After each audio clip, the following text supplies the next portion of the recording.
1987, in the pages of Captain America issue number 332, the Commission demands that Captain America become an official entity to the U.S. government, answering to the Commission, who would approve and sanction all the missions from here on. Believing this to be a compromise of his ideas and personal freedoms to just obey their orders, Steve Rogers turns in his shield and uniform and resigns as Captain America. Enter John Walker, the Super Patriot, a man who is eager to serve and to prove himself to his country. When the Commission offers him the role as the new Captain America, he happily accepts. Little does he know that the path he takes will lead to death, heartbreak, insanity, and the return of one of Cap's most deadliest foes. In this episode of Tony's Comics Spotlight, we shine the spotlight on the first appearance of John Walker as the new Captain America in Captain America issue number 333 from 1987.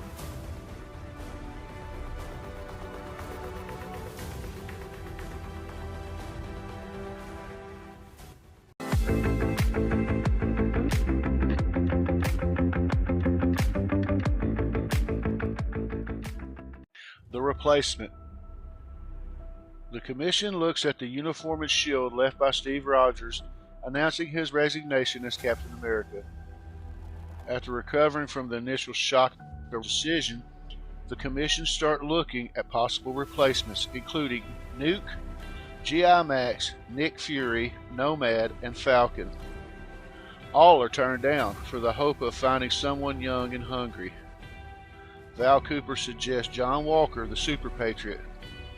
Elsewhere at the same time, Walker is on a talk show discussing how he stopped a terrorist named Warhead from detonating a nuclear device on top of the Washington Monument.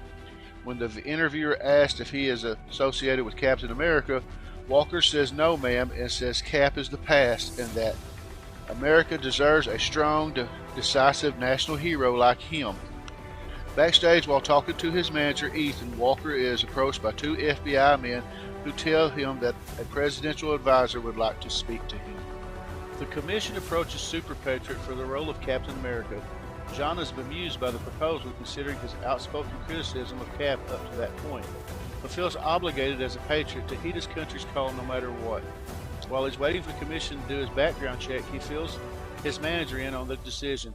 Ethan is upset that his client would make the deal without consulting him, but quickly gets to work writing up a list of demands that will allow them to profit from it.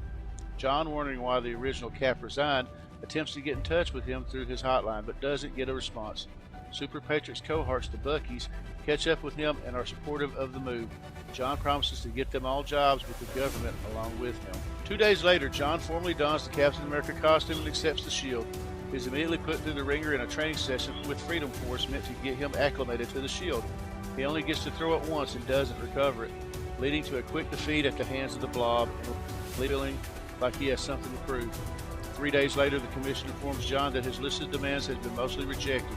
He'll have to drop Ethan as his manager, and only one of the three Buckies passed their background check. After only a moment of hesitation, John grimly accepts the deal. The end.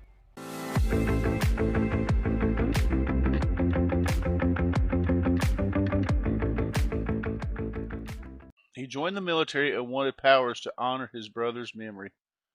John Walker grew up idolizing his brother Mike, who was a U.S. Army helicopter pilot.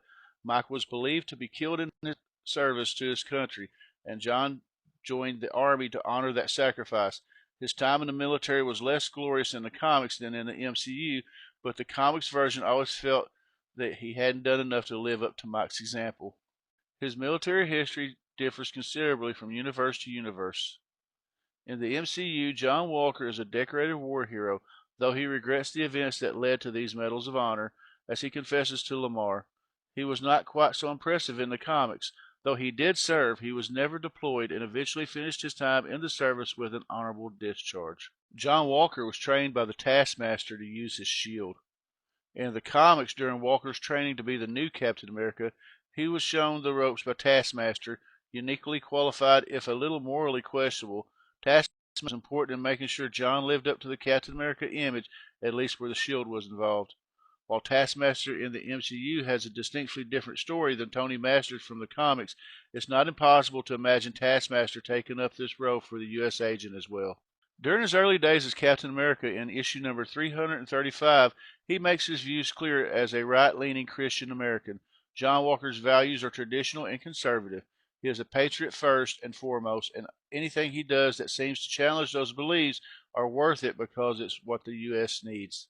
The MCU version seems to have a softer view on things and never really gets directly political, but he does fit the poster boy image of what many think the U.S. should look like. Walker's parents were murdered by terrorists. During his early days as Captain America, Walker fought a group called the Watchdogs. The Watchdogs were a group focused on returning the U.S. to what they saw as a morally pure way of life, and they attacked anyone or anything they saw as obscene. Walker fought them a few times before his identity was revealed and they were able to target his family. His powers came directly from the power broker. This is true in both universes. The serum that gives him that super soldier boost comes from the power broker. But in the comics, John actively sought out any means to get himself juiced up. He had to work off the bill for those procedures in the power broker's professional, super-powered wrestling league, but it seemed like a small price to pay to be a superhero. Walker did the one thing that Captain America is most known for. He fought the Red Skull.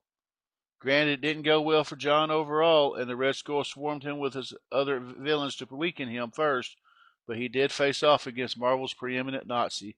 While he didn't beat him on his own, Steve Rogers had to step in. He did get off a great shot with Cap's shield and exposed Johann Schmitz to his own toxic chemicals, scarring the Red Skull's face once again. I'm going to read a little backstory about the history of John Walker. I hope you like it. John Walker debuted first in Captain America issue 323, not as the new Captain America, but as the anti-Captain America called Super Patriot.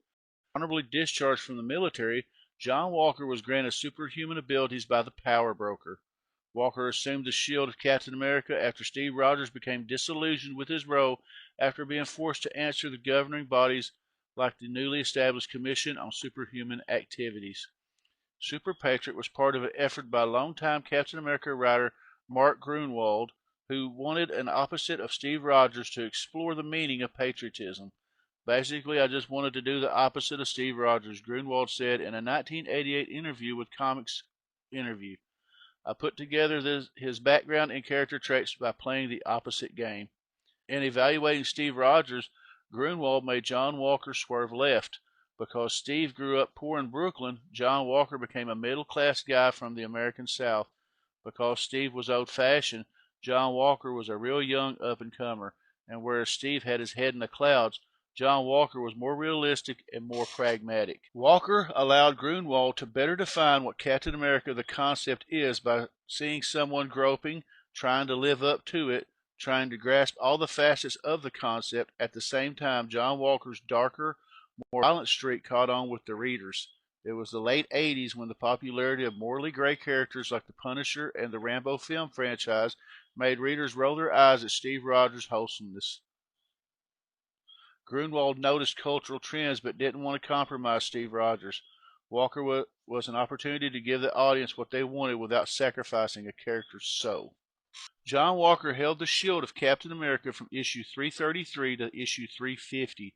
During that time, he struggled to live up to the image of Captain America.